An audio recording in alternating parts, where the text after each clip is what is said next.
कोई भी व्यक्ति दूसरे का अपमान क्यों करता है।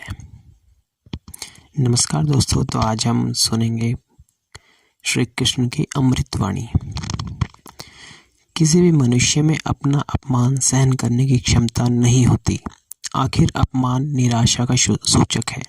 जब अपमानित व्यक्ति की भावना का ध्यान नहीं रखा जाता, तब उसकी शक्ति को गौण मान लिया जाता है, तब व्यक्ति का अपमान होता है। हम सभी ने जीवन में कभी न कभी तो अपमान का सामना किया अवश्य होगा, और शायद हम सब ने अपने जीवन में काफ़ी लोगों का अपमान भी किया होगा। आखिर अपमान करने की यह भावना क्यों पनपती है? आखिर अपमानित व्यक्ति के साथ क्या बीतती है? आइए इन प्रश्नों का उत्तर भगवान श्री कृष्ण की अमृत वाणी के जरिए प्राप्त करने की कोशिश करते हैं। मित्रों, भगवान श्री कृष्ण के अनुसार हम सभी जीव अपने से कम बलवान का अपमान करने के लिए सदैव तत्पर रहते हैं। पिता अपने पुत्र का अपमान करता है तो पति अपनी पत्नी का। वही जब पिता बूढ़ा हो जाता है तो पुत्र अपने पिता का अपमान करता है। इस प्रकार से अपमान करने की यह परंपरा लगातार चलती है। कई बार तो हमें दूसरे व्यक्ति का अपमान करने के बाद भी यह एहसास नहीं होता कि हमने उसका अपमान किया है। वास्तव में हम दूसरे व्यक्ति का अपमान करके उसे हमसे कम बलवान होने का आश्वासन देते हैं। हम यह सिद्ध करते हैं कि कई मायनों में हम उससे अधिक श्रेष्ठ, वह हमसे छोटा है। क्या हर स्थिति में अपमान समान होता है? मित्रों, हर स्थिति में अपमान एक समान नहीं होता।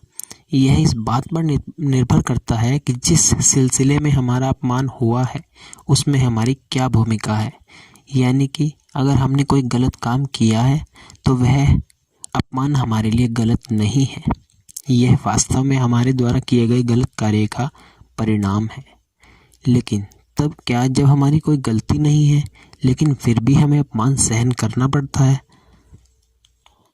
मित्रों, अपमान करने वाला अपने आप को श्रेष्ठ समझकर अपने कटु वचनों से दूसरे व्यक्ति का आत्मविश्वास तोड़ देता है। वह अपनी शक्ति सिद्ध करने की चेष्टा करता है। वह दूसरों को चुनौती देता है ताकि उसकी शक्तियां सिद्ध हो सके। ऐसे लोग कई बार अपने पैसों के बल पर या शारीरिक बल पर नाज करते हैं। मित्रों, ऐसी स्थिति में जब आपका बिना किसी गलती के अपमान हुआ हो, आपको उसे सहन नहीं करना चाहिए। आपको अपमान करने वाले के समक्ष निडर होकर इस बात का विरोध करना चाहिए। आप अपनी बात निडर होकर अगले व्यक्ति के सामने रखें, चाहे वह इस बारे में कुछ भी प्रतिक्रिया दे, क्योंकि यह समस्त संसार एक द्वंद्व है। इसलिए आपका आत्मविश्वास कभी कम नहीं होना चाहिए। यदि आपका आत्मविश्वास कम होता है तो आपको सहन करने की एक आदत हो जाती है, जिसकी वजह से आपको निरंतर छोटा होने का एहसास होगा। आपकी आत्मा कुचली जाएगी और कुचली जाती रहेगी। इसलिए आप ना तो किसी का अपमान करें, और क्योंकि अपमान करना एक असहज स्थिति है, इसके अलावा अपने आत्मविश्वास को बनाए रखने के लिए ना ही आप कभी दूसरे व्यक्ति का अपमान स्वीकार करें।